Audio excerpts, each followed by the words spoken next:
Capítulo 8. Funcionamiento normal y alterado de la memoria. Punto 8.1. Introducción. La naturaleza y organización de la memoria son muy complejas. Para entender su esencia es crucial examinar tanto su funcionamiento normal como las manifestaciones de su alteración o patología. La memoria humana está intrínsecamente vinculada a otros procesos mentales y mecanismos fisiológicos, evoluciona con el tiempo y puede sufrir un deterioro. Sin embargo, la propia definición de normal plantea desafíos en este proceso, dado que la distinción entre lo normal y lo patológico resulta tanto sutil como ambigua. En los años 60-70 fue cuando por fin se establecieron las condiciones adecuadas que permitieron una investigación más completa y conectada de estos dos campos. El estudio del paciente HM y de otros pacientes amnésicos, el nacimiento de la neuropsicología y el desarrollo tecnológico, entre otras, permitieron que la neurociencia cognitiva de la memoria se estableciera como un pilar fundamental en la investigación psicológica. Actualmente, la neurociencia NC, de la memoria proporciona un marco teórico y metodológico que abarca desde los estudios realizados en los entornos controlados en laboratorio hasta la complejidad e imprevisibilidad en entornos naturales para investigar el funcionamiento normal y patológico de este proceso cognitivo. Punto 8.2. Funcionamiento normal de la memoria. Vamos a hablar ahora de la amnesia infantil. De los primeros años de vida apenas tenemos recuerdos y los pocos que tenemos aparecen fragmentados, inconexos y generalmente teñidos de emociones. El término de amnesia, utilizado en este contexto, describe la incapacidad para recuperar experiencias relacionadas con los episodios personales cuando somos niños, que se manifiesta en la etapa adulta cuando intentamos acceder a estos recuerdos. Este fenómeno fue descrito por primera vez por Caroline Miles en 1893 y por Henry y Henry en 1895. Freud da una de las primeras explicaciones de este fenómeno basada en su teoría psicoanalítica de la represión de recuerdos tempranos debido a su naturaleza sexual inapropiada. La investigación ha demostrado que los bebés pueden aprender y recordar desde muy temprano en el desarrollo. Entonces, ¿cuál es el misterioso destino final de los recuerdos más tempranos? El aprendizaje dependiente del hipocampo se desarrolla relativamente tarde en la infancia, en comparación con el sistema implícito que está más activo desde el nacimiento, tanto en humanos como en otras especies animales. Aunque se puedan crear memorias duraderas en etapas muy tempranas que pueden ser expresadas a corto plazo, los bebés y niños más pequeños olvidan más rápido que los adultos. Además de la propuesta psicoanalítica, para la que no existe evidencia empírica, se han formulado diversas hipótesis para abordar este fenómeno. La principal distinción entre ellas radica en la naturaleza de sus explicaciones. Tenemos las teorías de corte cognitivo y sociocultural y las explicaciones neurobiológicas. Respecto a las teorías de corte cognitivo y conductual y sociocultural, se focalizan en aspectos cognitivos y socioculturales. Sostienen que los recuerdos autobiográficos se desvanecen rápidamente en los niños debido a la falta de habilidades lingüísticas para codificar y expresar eventos autobiográficos. Existe evidencia de que el desarrollo de habilidades lingüísticas correlaciona con la cantidad de recuerdos a estas edades.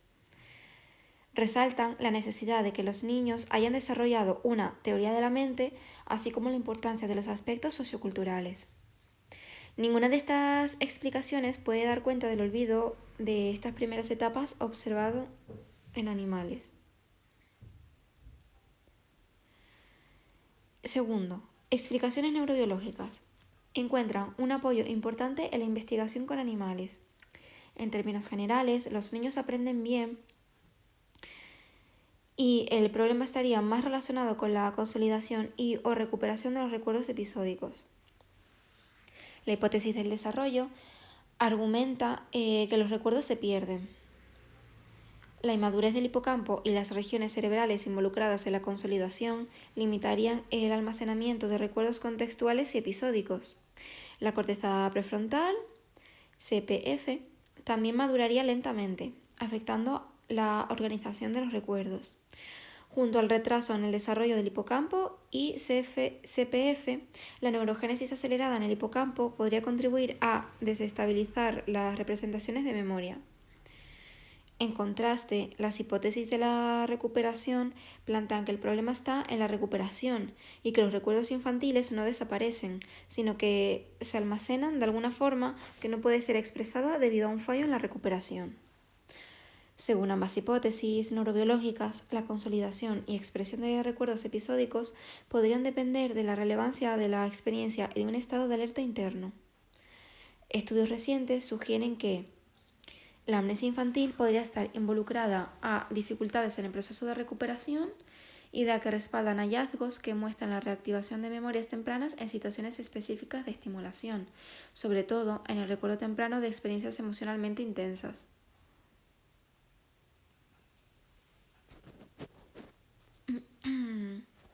Bueno, ahora vamos a pasar a hablar sobre los olvidos cotidianos. Seguro que estas líneas te resultarán familiares y tú mismo habrás sido el protagonista de situaciones similares. Acabas de cruzar el pasillo y te encuentras con el nuevo compañero que se ha unido al equipo de trabajo y se te ha olvidado su nombre. Has ido a pagar la cuenta en el restaurante y te das cuenta de que has dejado la cartera en casa. Tenías agenciada una cita médica desde hace 3 meses y se te olvidó por completo, con lo que te costó conseguirla. Has ido al supermercado a comprar patatas para la cena y al volver a casa te das cuenta de que has comprado medio supermercado, pero no hay rastro de las patatas.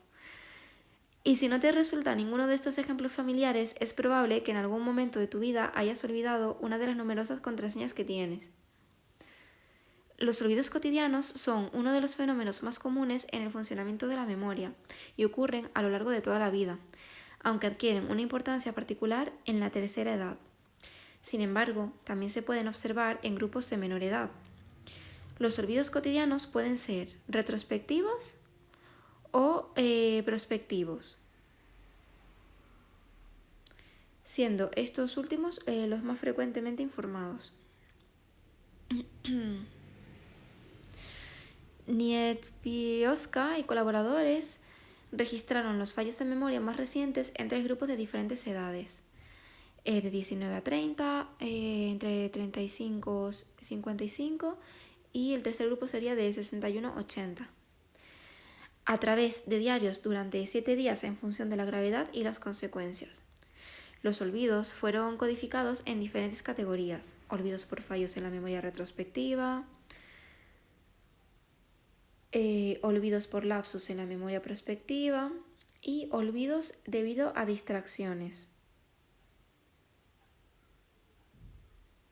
Los resultados, que los tenemos representados gráficamente a la derecha, muestran que los lapsus de memoria prospectiva fueron los más frecuentes para todos los grupos y también se clasificaron como los más graves y consecuentes.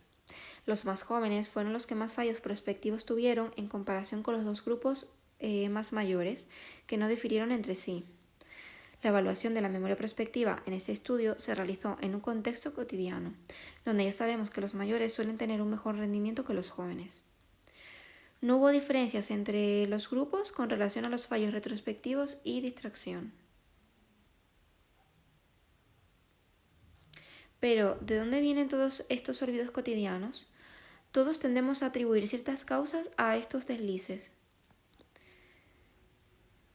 Vestegren y Nilsson estudiaron cómo personas de entre 39 y 99 años asociaban olvidos cotidianos con diversas causas. Entre las razones percibidas más habituales estaban el envejecimiento, el estrés y la multitarea. La causa del envejecimiento fue más mencionada por los participantes de mayor edad. El estrés y la multitarea fueron más señalados entre aquellos de mediana edad. La investigación básica que ha profundizado en los fallos de memoria generalmente se ha realizado en laboratorio. Entre los factores causales se encuentran la distracción y la falta de atención, el estrés, la sobrecarga cognitiva, la fatiga, la falta de sueño, la falta de práctica, la edad, las diferencias individuales y el contexto de investigación en el que se analizan estos fallos. Bueno, ahora vamos a hablar sobre los fenómenos déjà, que estarían el déjà vu y el jamais vu.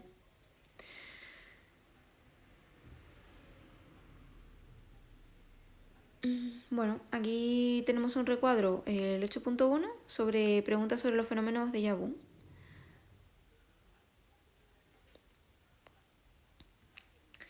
En 1884, a través de estas tres preguntas, mejor las voy a leer porque creo que va a ser muy aclarativo. Las preguntas son: ¿alguna vez te has encontrado con una escena completamente nueva y, aunque estás seguro de su novedad, has sentido internamente que ya la habías visto antes, con la convicción de que estás revisando un lugar vagamente familiar? Si es posible, la segunda pregunta sería: si es posible, menciona uno o dos ejemplos en los que esto haya ocurrido. Y la tercera pregunta sería: ¿alguna explicación satisfactoria se te ha sugerido alguna vez? En 1884, a través de estas tres preguntas, el psiquiatra estadounidense Henry Osborn fue uno de los primeros investigadores en intentar recopilar evidencia empírica de lo que inicialmente denominó reconocimiento ilusorio o ilusiones de la memoria. Pasó este cuestionario a estudiantes de la Universidad de Princeton. Los resultados fueron que alrededor de la mitad de los encuestados respondieron afirmativamente a la primera pregunta. También registró algunas de las descripciones dadas por los encuestados y llegó a la conclusión de que la base de la mayoría de los reconocimientos ilusorios podría encontrarse en analogías actuales con los registros mentales perdidos de experiencias pasadas reales, en las divagaciones anteriores de nuestros ensueños y sueños o en trenes de pensamiento semi-inconscientes. Este fenómeno ya era conocido. Años antes, en 1876, el francés Émile Boirac había escrito una carta a la revista Revue Philosophique describiendo algunos aspectos relacionados con el sentimiento de ya visto, que durante mucho tiempo se relacionó con una experiencia paranormal. Hoy sabemos que las experiencias descritas por Osborn corresponden a lo que llamamos déjà vu en francés y que significa ya vivido. Este fenómeno corresponde a una experiencia subjetiva caracterizada por impresiones inapropiadas de familiaridad. Puede manifestarse en cualquier modalidad sensorial y una recuperación parcial de la información va acompañada de una evaluación metacognitiva que genera cierto desconcierto. Puede considerarse una identificación errónea de tiempo, lugar o persona.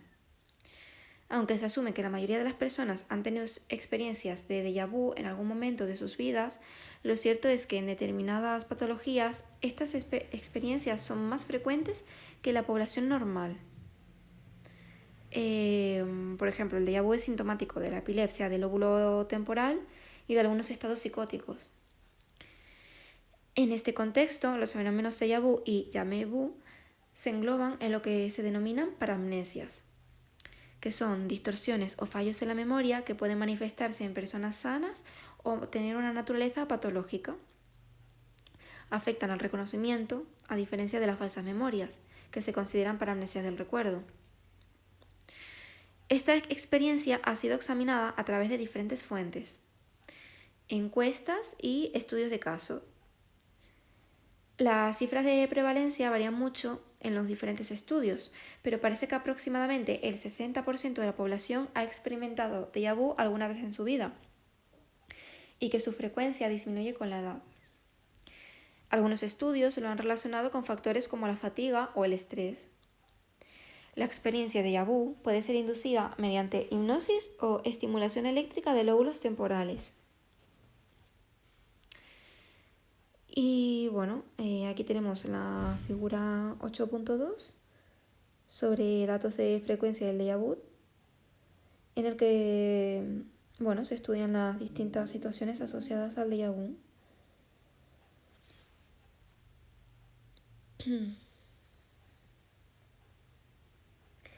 Hay controversia en torno a dos aspectos del déjà vu: su vivencia fenomenológica y las teorías que buscan explicarlo.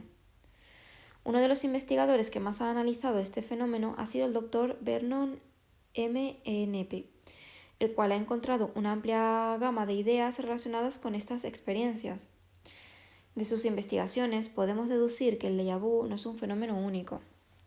Aunque ha habido intentos tempranos y genuinos de clasificar este tipo de experiencias, la aproximación fenomenológica realizada por Nepe es una de las clasificaciones más reconocidas utilizando la técnica de escalamiento multidimensional, que es una técnica de análisis de datos utilizada en estadística y psicología para visualizar y analizar la estructura de similitud o distancia entre un conjunto de objetos o elementos.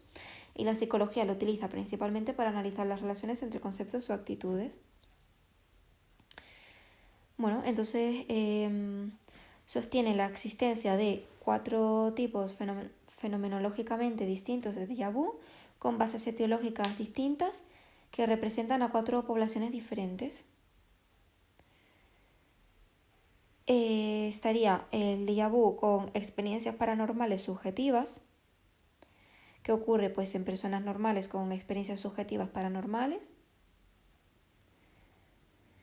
Estaría el déjà vu asociativo, que ocurre en personas normales sin experiencias subjetivas paranormales, en pacientes con disfunciones en el lóbulo temporal sin epilepsia y en pacientes con epilepsia no asociada al lóbulo temporal.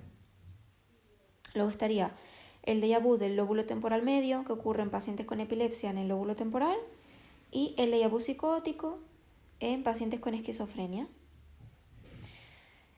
Las primeras contribuciones a la explicación del fenómeno abarcan desde explicaciones psicoanalíticas a aspectos relacionados con la ansiedad, distorsiones de la memoria, despersonalización, leves retrasos en la transmisión de información, reintegración de la parte en el todo e incluso algunos se animaron con los fenómenos paranormales.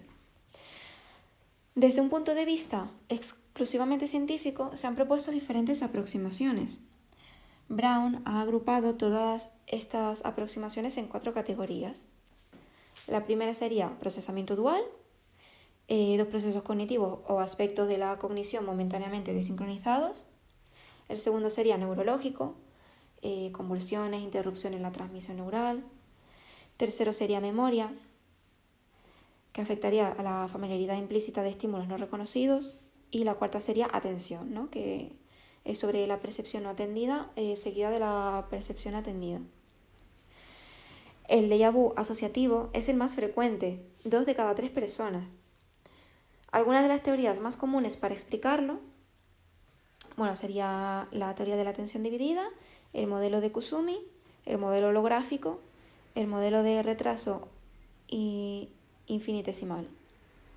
Entonces, respecto a la teoría de la atención dividida, fue propuesta por Alan Brown y resalta que las distorsiones en la atención y la memoria pueden dar lugar a este fenómeno de familiaridad. Algunos investigadores han descubierto que al emplear destellos subliminales previos con fotografías y preguntar qué lugares resultaban familiares, los participantes se informaban con mayor frecuencia de déjà vu. Brown sugiere que cuando estamos distraídos en otros aspectos de la escena, percibimos subliminalmente nuestro entorno, aunque es posible que no lo registremos conscientemente. Después, al concentrarnos en lo que estamos haciendo, estos alrededores nos parecen ya familiares. El segundo sería el modelo de Kusumi, que propone que las personas experimentan una sensación inapropiada de familiaridad con una situación actual debido a la creencia errónea de que la situación similar a la que está ocurriendo en ese momento ya ocurrió en el pasado. Por ejemplo, atribuye la causa del déjà vu a mecanismos normales en el funcionamiento de la memoria en base a determinadas fuentes de evidencia. Por ejemplo, se ha encontrado que un alto porcentaje de personas adultas sin patología experimentaban este fenómeno. Las escenas prototípicas almacenadas en la memoria están frecuentemente involucradas en experiencias de déjà vu de ubicaciones. La impresión de familiaridad aumenta a medida que se incrementa el número de claves coincidentes entre experiencias pasadas y nuevas. El tercero sería el modelo holográfico que fue propuesto por el psiquiatra holandés Herman Snow. Según la metáfora del holograma, la memoria funcionaría como un holograma que puede recrear una imagen tridimensional completa a partir de cualquier fragmento del todo. Sin embargo, cuanto más pequeño sea el fragmento, más borrosa será la imagen final. En este sentido, el déjà vu ocurriría cuando algún detalle del entorno en el que nos encontramos actualmente es similar a algún resto de un recuerdo de nuestro pasado, a partir del cual nuestro cerebro recrearía una escena completa. El cuarto sería el modelo de retraso infinitesimal, que se centra en la dualidad hemisférica. Una diferencia hemisférica en el procesamiento podría causar experiencias similares al déjà vu. Aunque los dos hemisferios procesan de manera independiente la información del medio para luego integrarla, es posible que en ciertas situaciones puede producirse un retraso de milisegundos entre el procesamiento realizado por uno y otro hemisferio, lo que hace que, a la hora de integrar la información proveniente de cada uno de ellos, uno se retrase ligeramente. Es similar a la explicación de la teoría de la atención dividida, solo que en este modelo la división se realiza entre hemisferios cerebrales. Los estudios de cerebro dividido de Michael Gazzaniga de los años 60 con pacientes sometidos a callosotomía, que es un procedimiento quirúrgico que consiste en seccionar el cuerpo calloso, que es la estructura que conecta los dos hemisferios cerebrales.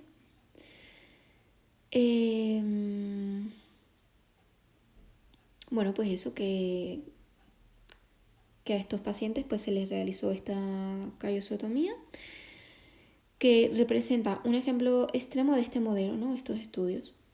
En estos pacientes, un hemisferio puede procesar un estímulo sin que el otro hemisferio sea consciente de dicho estímulo. Vale, vamos a pasar a hablar del jamais vu. Podríamos decir que es una experiencia opuesta al déjà vu.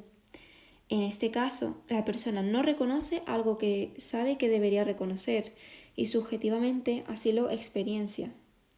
Por ejemplo, imagina que entras en la cocina de la casa de tu abuela, un lugar que conoces a la perfección, ya que es uno de esos lugares maravillosos donde pasaste toda tu infancia.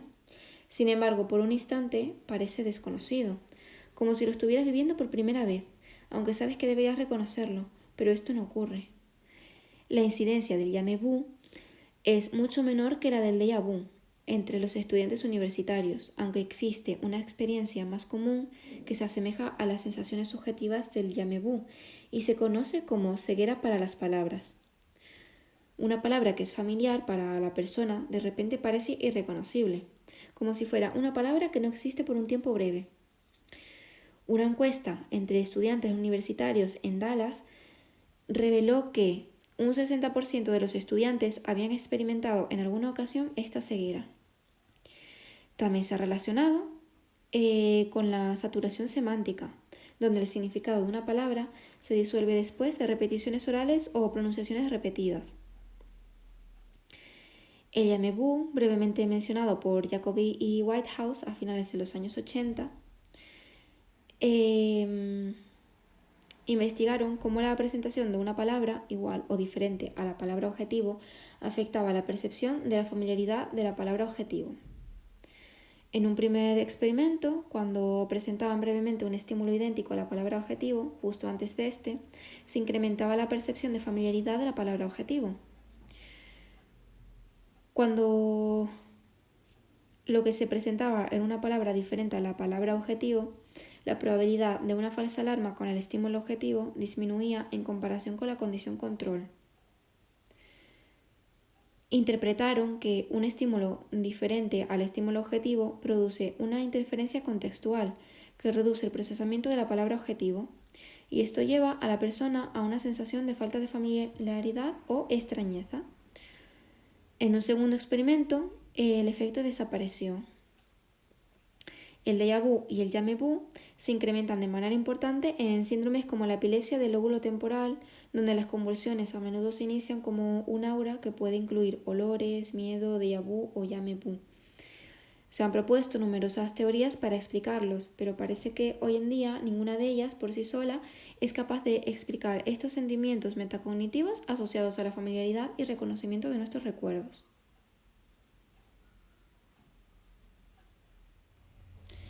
Bueno, ahora vamos a pasar a hablar sobre las falsas memorias.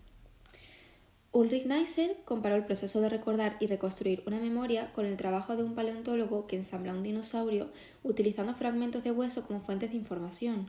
En ambos casos se utilizan fragmentos o elementos previamente almacenados para crear una representación coherente, aunque estos fragmentos no se reviven tal cual en el proceso de construcción.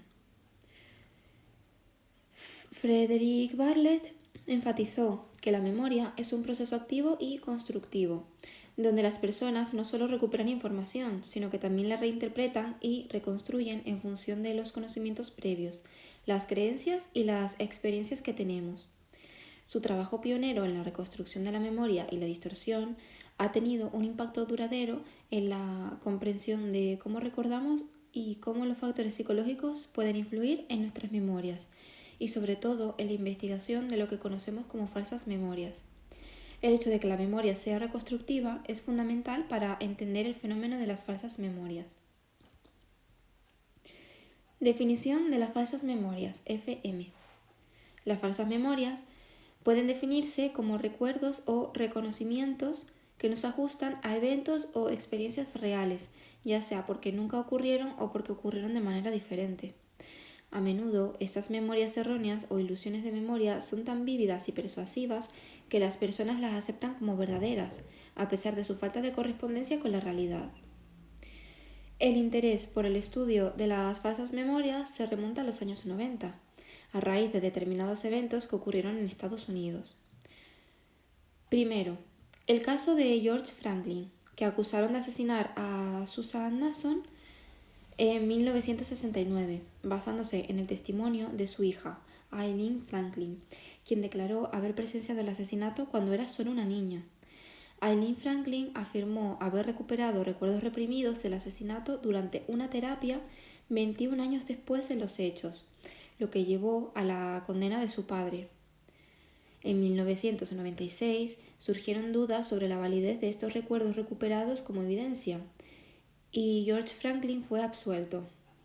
Este caso inició la controversia en torno a la exactitud y veracidad de los recuerdos recuperados en contextos judiciales, iniciando el campo de investigación Memoria de Testigos.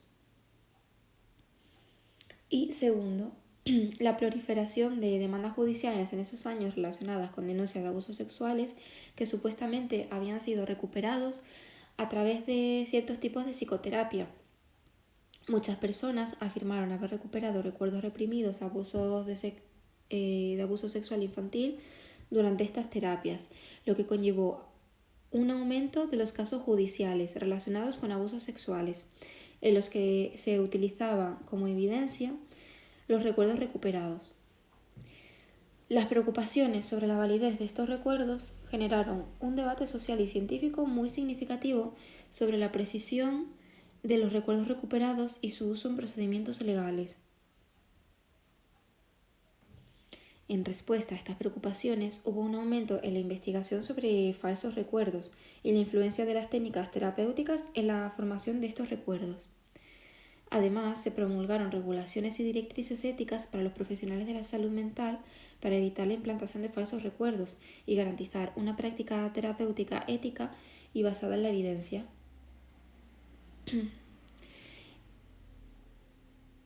Elizabeth Loftus, que destaca por sus investigaciones en la distorsión de la memoria, ha analizado la memoria y los falsos recuerdos, tanto en entornos de laboratorio como en contextos reales, destacando cómo la información sugestiva puede distorsionar la memoria.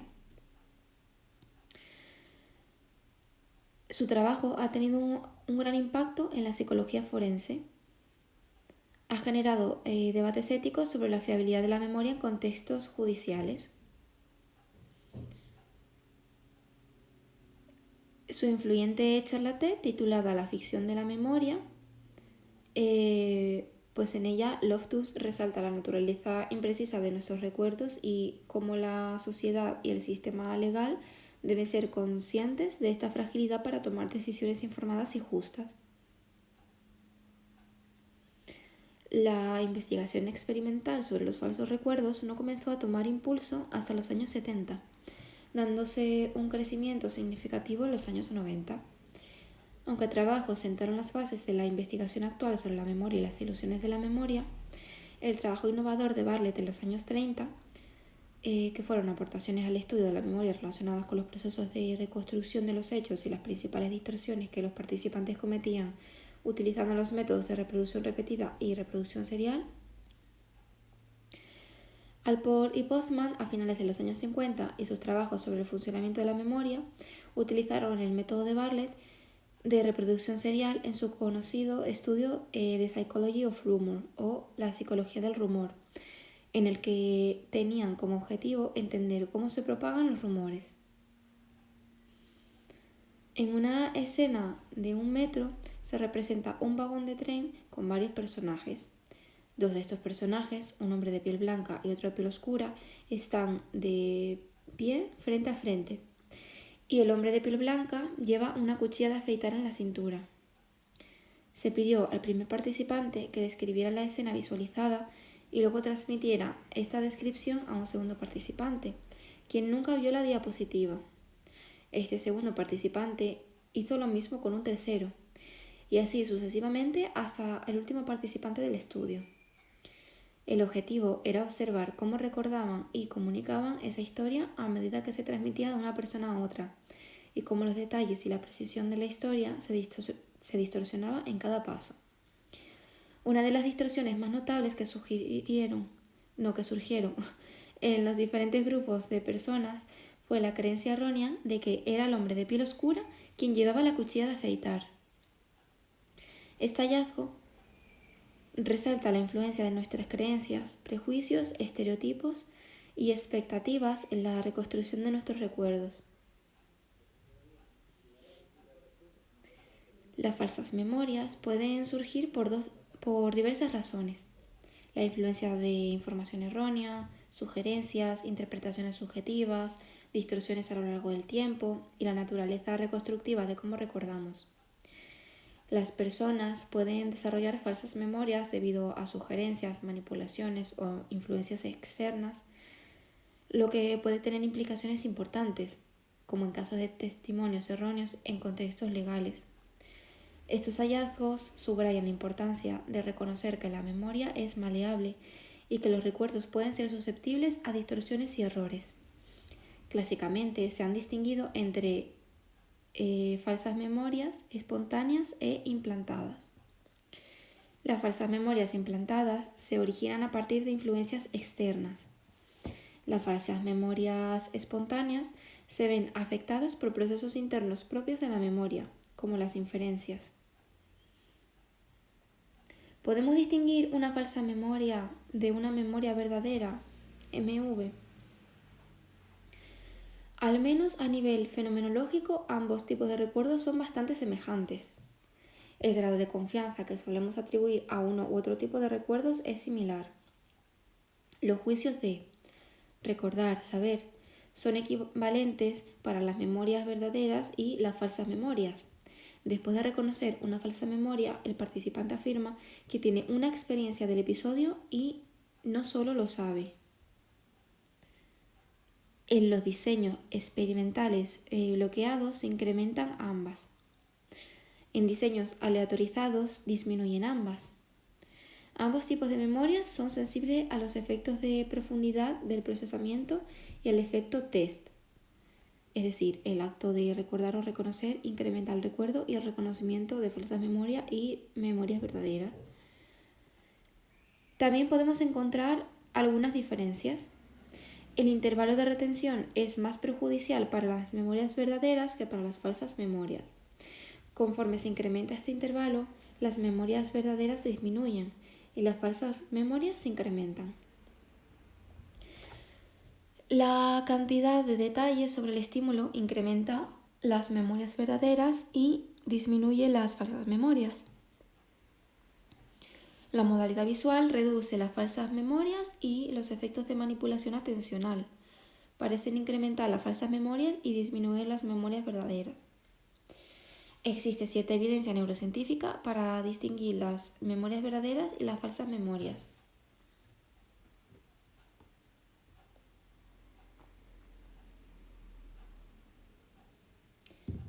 Evaluación de las falsas memorias. Para evaluar las falsas memorias se han desarrollado 3 paradigmas principales.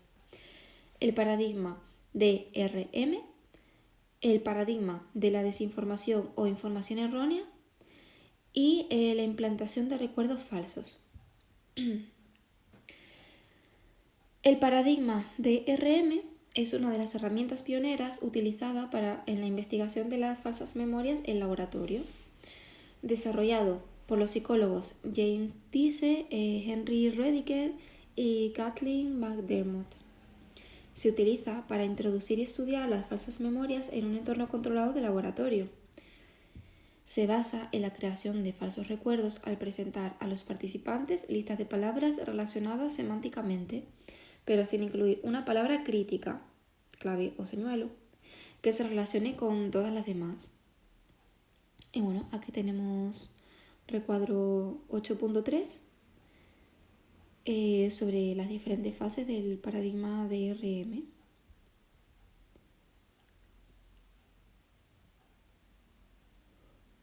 El paradigma DRM consta de 3 fases claramente diferenciadas.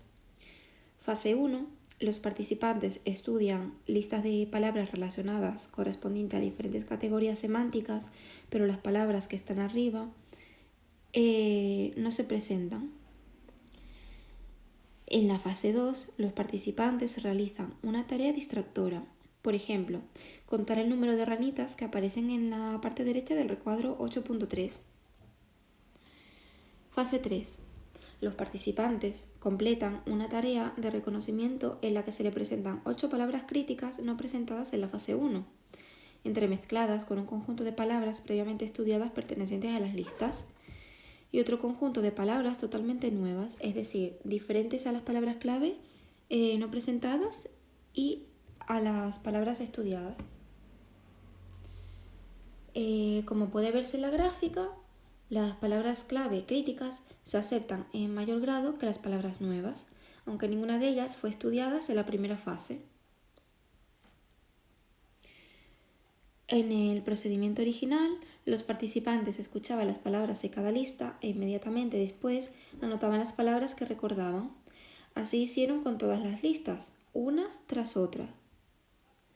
Después de anotar las palabras de la sexta lista y tras un breve retraso, realizaron una prueba de reconocimiento. Las palabras se presentaron escritas y los participantes debían indicar el nivel de confianza o seguridad que tenían en cuanto a si cada palabra formaba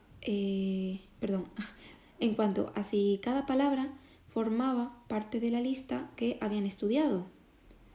Primero, seguro que no la ha estudiado. Segundo, probablemente no la ha estudiado. Tercero, probablemente la ha estudiado. Cuarto, seguro que la ha estudiado. Finalmente, tenía que confirmar si habían reconocido en la lista los estímulos críticos que los experimentadores dijeron en alto. Muchos de los participantes confirmaron que sí, que habían reconocido algunas de esas palabras. Los resultados mostraron que las palabras estudiadas fueron recordadas con una probabilidad de 0,65 frente al 0,40 de las palabras críticas. En la prueba de reconocimiento, la probabilidad de reconocer las palabras críticas se elevó a 0,55. Además, los participantes las aceptaban con un nivel de confianza muy alto.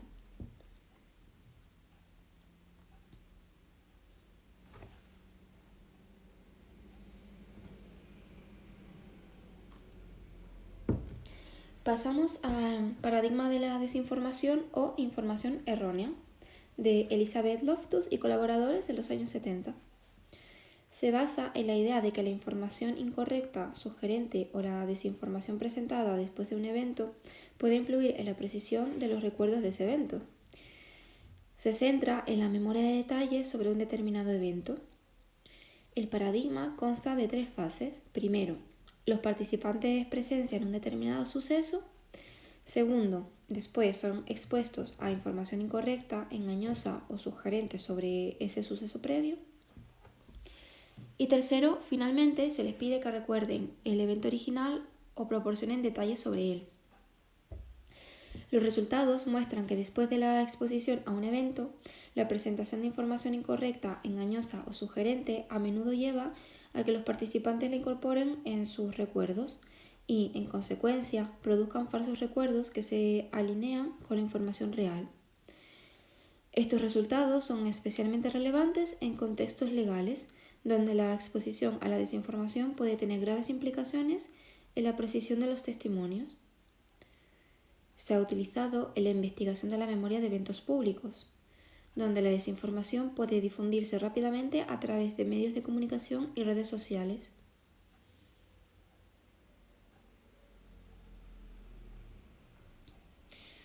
Loftooth y Palmer realizaron un estudio para investigar los efectos de la sugestión en la producción de falsas memorias.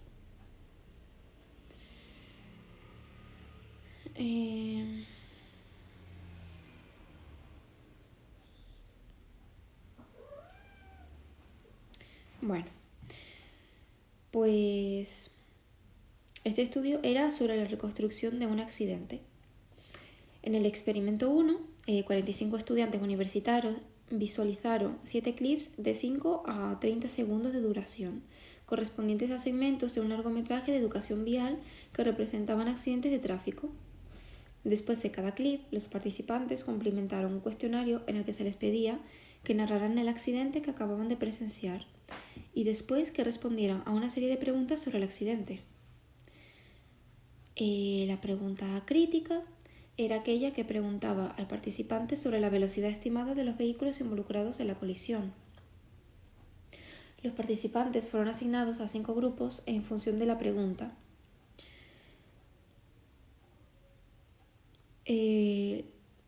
Los 5 niveles de la variable independiente fueron: ¿a qué velocidad iban los coches cuando se aplastaron, colisionaron, se golpearon, chocaron, se rozaron?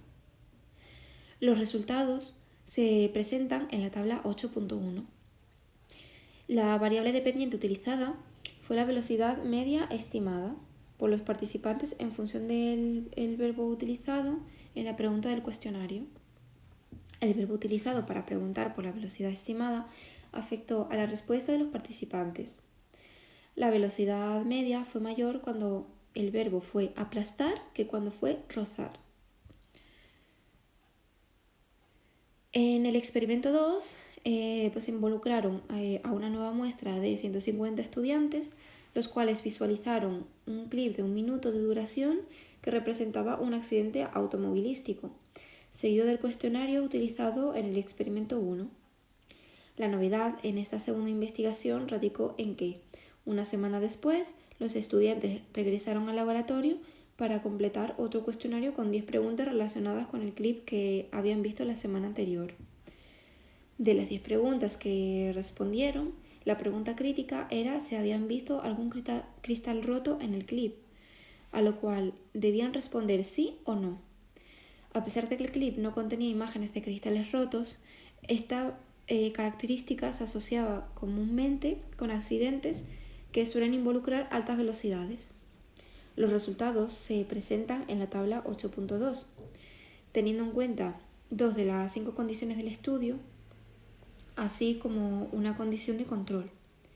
Se observó que la probabilidad de responder sí fue significativamente más alta cuando se usó el verbo aplastar que golpear, y que la probabilidad de responder no fue mayor en la condición golpear que en la de aplastar.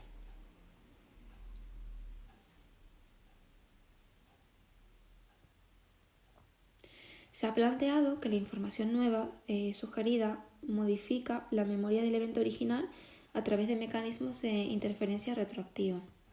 Sin embargo, los eventos que tuvieron lugar en un momento anterior también pueden influir en la información de un evento posterior. Es decir, pueden producir interferencia proactiva.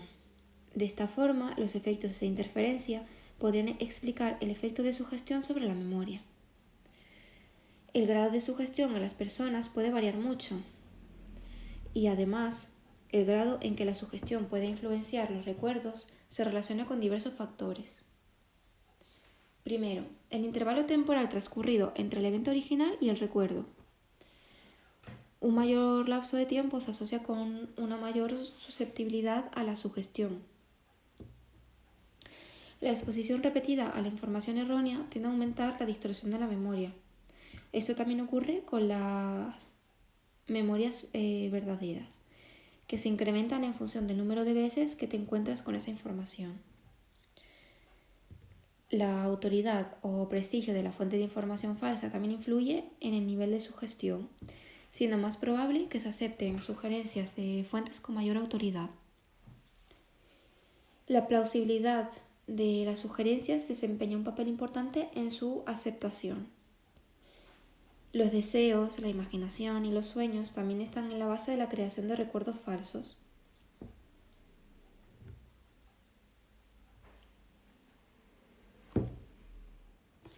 Implantación de falsos recuerdos.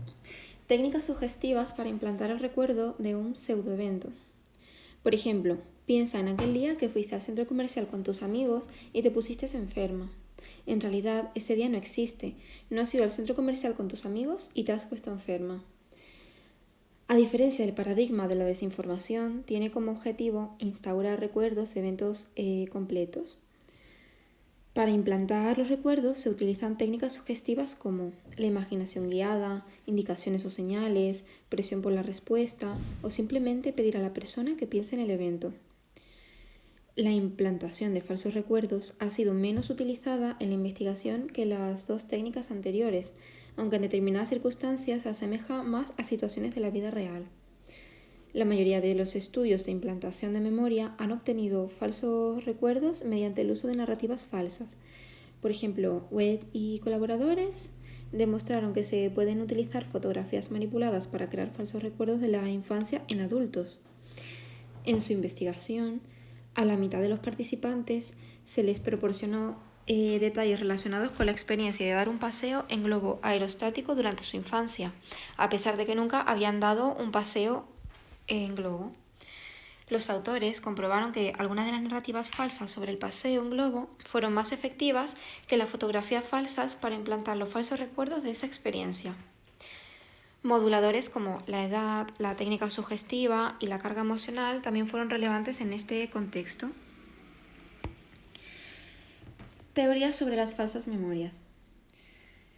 Diferentes teorías cognitivas intentan explicar por qué se producen las falsas memorias. Entre las más señaladas están el marco teórico de la monitorización de las fuentes, la teoría de la activación-monitorización y la teoría de la huella borrosa. Entonces, el marco teórico de la monitorización de las fuentes de Johnson y Raye intentaron explicar cómo el control de las fuentes nos permite distinguir entre la realidad y la imaginación. Las distorsiones de la memoria serían el resultado de un fallo al identificar las fuentes de la experiencia mental. Tanto las fuentes externas como las internas dejan una huella de memoria. Los mecanismos de monitorización de la fuente deben ser capaces de distinguir la fuente que creó esa huella, si fue externa o interna. El falso recuerdo o reconocimiento ocurriría porque la atribución de la fuente a un origen externo es incorrecto, ya que la fuente real ha sido interna. Luego tenemos la teoría de la activación-monitorización, que fue propuesta por Rediker y colaboradores en el paradigma de RM. Se basa en los principios generales del marco teórico de la monitorización de las fuentes que acabamos de ver y la teoría de la propagación de la activación en el marco de las redes semánticas. En el paradigma de RM, los conceptos de cada lista forman parte de la misma red semántica en el cerebro. Todos están relacionados en significado. Por tanto, la representación de cada una de las palabras de una lista activa automáticamente su concepto correspondiente, y esta activación se propaga por toda la red de manera similar a un efecto dominó. Dado que la palabra crítica está relacionada en significado con cada palabra de la lista, también es miembro de la misma red semántica. Cada vez que se activa una palabra de la lista, se activa la red semántica. Esto resulta en numerosos patrones de activación cuya suma aumenta la sensación de familiaridad para ese ítem. A su vez, esta familiaridad reduce la capacidad de recordar la fuente de su activación, creyendo que fue realmente presentada con las otras palabras de la lista. Así, la producción de la palabra crítica sería el resultado de su activación automática por formar parte de la misma red semántica que las palabras presentadas y de una atribución errónea a una fuente externa.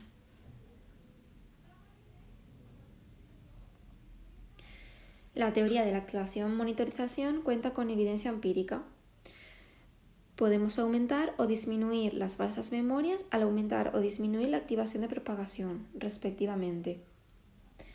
En un estudio, Tapa y McDermott pidieron a los participantes que calificaran una serie de palabras en función de su agradabilidad con el objetivo de producir un procesamiento profundo y que se establecieran conexiones entre ellas para fomentar la propagación de la activación. Los resultados mostraron que cuando los participantes tuvieron que calificar de agradabilidad de las palabras, la tasa de recuerdos falsos se incrementó a casi el doble, 0,67, en comparación a otra condición en la que solo tenían que leer el color de las palabras, realizando un procesamiento superficial, 0,34. También se ha visto que cuando las palabras se hacen más distintivas, se reduce la activación de propagación, facilitando la monitorización de la fuente y disminuyendo los falsos recuerdos y reconocimientos. Y por último tenemos la teoría de la huella borrosa, que también intenta explicar la ilusión de RM. Esta es de Brainerd y Reya. Postula que durante la codificación de las palabras de una lista de RM se crean dos huellas de memoria. Los detalles específicos de las palabras, por ejemplo, letras que contienen o su longitud, que serían rasgos perceptivos, pues se codifican como huellas literales. Esta huella está asociada a una experiencia subjetiva de recordar.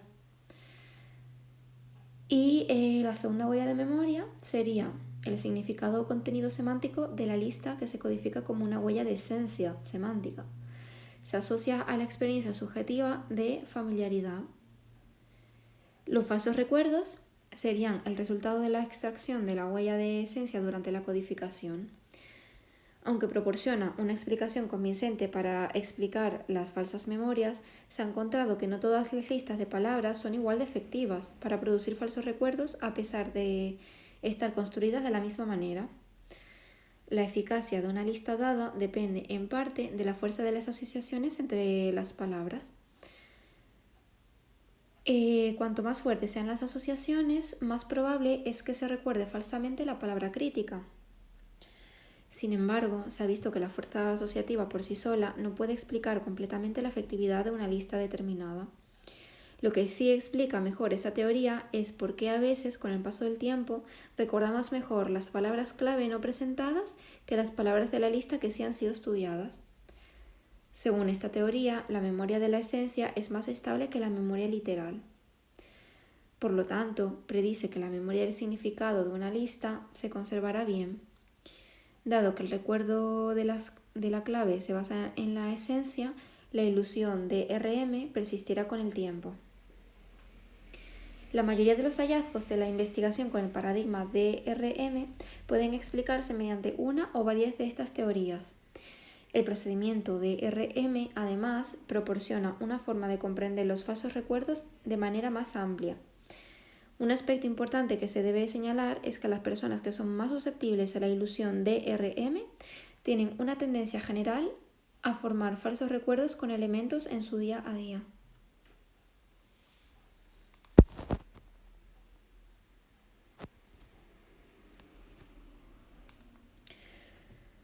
Punto 8.3. Funcionamiento alterado de la memoria. Ciertas enfermedades y circunstancias pueden ocasionar una importante incapacidad para codificar, consolidar o acceder a nuestras experiencias. Esta limitación trasciende los olvidos cotidianos comunes y tiene un impacto significativo en el estado funcional de la persona y, por tanto, la consideramos una condición clínica.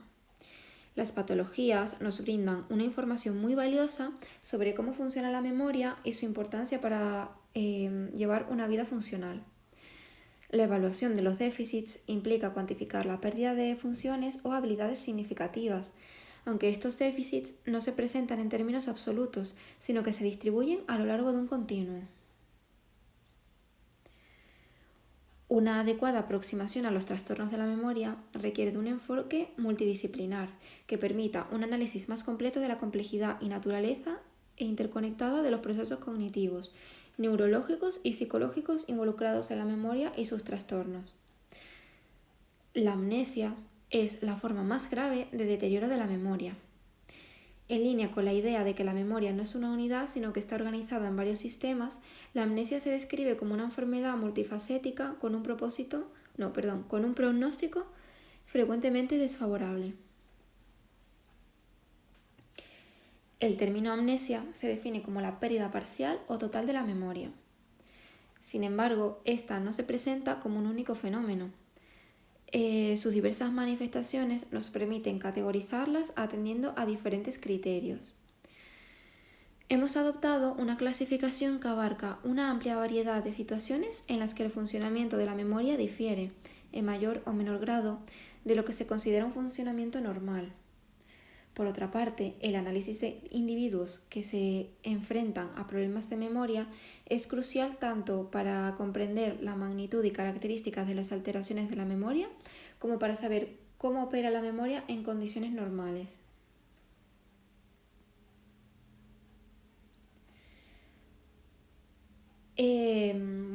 Punto 8.3.1. Las amnesias y su clasificación. Una clasificación descriptiva divide a las amnesias en tres categorías principales: amnesia según la causa subyacente, amnesia según el tipo de recuerdos afectados y amnesia según la duración de los síntomas. Bueno, primero vamos a hablar de atendiendo a la etiología, pues pueden ser orgánicas o funcionales. Esta diferenciación se basa en la causa subyacente a la alteración de la memoria. Cuando una lesión orgánica en el sistema nervioso es la causa, se denomina amnesias orgánicas. Si no hay evidencia de una causa orgánica, se denomina amnesia funcional o psicógena. Bueno, primero vamos a hablar de las amnesias orgánicas. La evidencia derivada de estudios con pacientes que presentan lesiones específicas y experimentos en animales de laboratorio donde se induce una lesión particular sugiere que las lesiones en las vías y regiones asociadas con la memoria episódica suelen causar amnesia. Región parahipocámpica y el hipocampo, parte inferomedial de los lóbulos temporales, superficie orbitaria de los lóbulos frontales y diencéfalo son cruciales para las MD. Lesiones en alguna de esas estructuras y un patrón funcional característico corresponden al síndrome amnésico. Son muchos los factores que pueden alterar estas estructuras. Por ejemplo, enfermedades que afectan al sistema nervioso como la meningitis y la encefalitis, traumatismos, derrame cerebral, alcoholismo, falta de oxígeno y procesos neurodegenerativos como la EA o la esclerosis, entre otros. Los pacientes con síndrome amnésico, SA, presentan un patrón funcional que se caracteriza por una importante dificultad tanto para realizar nuevos aprendizajes como para acceder a recuerdos previos a la lesión, al menos de forma declarativa. Tienen problemas incluso para generar experiencias imaginarias. Hassabis y colaboradores encontraron que pacientes con amnesia y lesiones hipocampales bilaterales tuvieron dificultades para crear nuevas experiencias imaginarias en respuesta a las instrucciones verbales dadas por los experimentadores en comparación con individuos sanos. Observaron que la falta de coherencia espacial en las experiencias imaginadas podría ser una causa de este déficit. El hipocampo desempeña un papel esencial en la formación de nuevas experiencias al proporcionar un contexto espacial y su ausencia puede afectar a la capacidad de revivir el pasado de manera vívida. Los déficits episódicos contrastan con la con la preservación de la memoria a corto plazo. Memoria de trabajo, la memoria semántica, la memoria no declarativa o implícita, las habilidades lingüísticas y la inteligencia. La preservación de los recuerdos semánticos, una vez consolidados, se ha relacionado con su dependencia del neocórtex, específicamente del lóbulo temporal anterolateral. Spears y colaboradores revisaron 147 casos de amnesia, encontrando que lesiones bilaterales en hipocampo o fornix se relacionaban con déficits en la memoria episódica anterógrada. Se observaba una preservación de la memoria procedimental y de la memoria de trabajo. La disociación episódico-semántico en pacientes amnésicos se encuentra respaldada por datos de pacientes con alteraciones del desarrollo y demencia semántica. Aunque la principal dificultad de los pacientes con SA radica en la adquisición de nuevos conocimientos explícitos, pueden desarrollar progresivamente ciertas habilidades perceptivas, motoras o cognitivas, aunque no puedan recordar los momentos en los que adquirieron dichas habilidades. Schachter y colaboradores evaluaron la capacidad para recordar la fuente de la información recuperada, es decir, memoria de la fuente, en 8 pacientes de 30 a 70 años con trastornos graves de memoria. Se daba la información a los sujetos sobre características ficticias de personas conocidas y desconocidas. Posteriormente se evaluaba la retención de la información dada, así como la fuente, que podía ser uno de los dos investigadores, después de diferentes periodos de tiempo. Los resultados mostraron que en casi el 40% de las ocasiones en que recordaban una característica específica de las personas, los pacientes amnésicos no recordaban de cuál de las dos fuentes lo obtenían. Esta amnesia de la fuente ocurría incluso después de intervalos de retención muy cortos, de segundos o minutos. Muchos estudios posteriores han replicado estos resultados, mostrando que los pacientes pueden aprender una determinada información sin ser capaces de recordar el episodio en el que ocurrió el aprendizaje. La disociación implícita-explícita es la más comúnmente encontrada en pacientes amnésicos. Warrington y Weiskrantz mostraron a pacientes con síndrome de Korsakoff y personas sin amnesia una serie de imágenes degradadas de objetos comunes o palabras, comenzando con la versión más incompleta y luego mostrando versiones cada vez más completas hasta que la palabra o el objeto fuera identificado correctamente. Se repitió el procedimiento y los pacientes con síndrome de Korsakoff mostraron una notable reducción en el número de intentos necesarios para identificar el objeto, lo que proporciona una clara evidencia del aprendizaje en este caso implícito, ya que los pacientes no recordaban los episodios anteriores. Y bueno, ahí a la derecha pues tenéis una representación gráfica de los resultados y los dibujos que se le mostraron a estos pacientes. En términos funcionales, las primeras teorías postulaban que los pacientes con lesión en estructuras temporales eran más susceptibles a la interferencia, lo que llevaba a dificultades en la recuperación. Un patrón de olvido temporal acelerado e incluso problemas en el procesamiento profundo de la información. Una hipótesis más reciente propone que pudiera haber una desconexión entre los episodios y su contexto. Desde una perspectiva neurobiológica, se sugiere un déficit en los procesos de consolidación. Esta hipótesis se aplica tanto para explicar los síntomas retrógrados como los anterógrados. Un caso especial de amnesia en el que Un caso especial de amnesia es el que se produce en pacientes con el síndrome trastorno Wernicke-Korsakoff,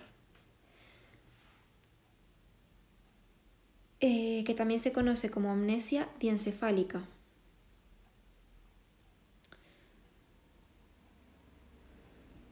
En estos pacientes las lesiones suelen producirse en estructuras diencefálicas, incluyendo cuerpos mamilares y núcleos talámicos. Se compone de dos trastornos cerebrales distintos que a menudo se presentan en conjunto, que serían la enfermedad de Wernicke y la psicosis de Korsakoff. Suelen ser el resultado del daño cerebral causado por el consumo de alcohol y la deficiencia de vitamina B1 o tiamina. En personas con un abuso severo de alcohol, la mala nutrición disminuye la absorción de tiamina en el intestino, aumentando así el riesgo de desarrollar el síndrome de Wernicke-Korsakoff, WK. Sin un tratamiento adecuado, es neurodegenerativo, provocando los síntomas cognitivos y conductuales que caracterizan el síndrome de Korsakoff, que sería una amnesia global profunda, anterógrada y retrógrada, disfunción ejecutiva, confabulación, apatía y alteraciones afectivas y sociales. Una de las características más llamativas de estos pacientes es su enorme capacidad para la confabulación. Tienen tal cantidad de lagunas mentales que tienden a completarlas con historias inventadas que ellos mismos se creen.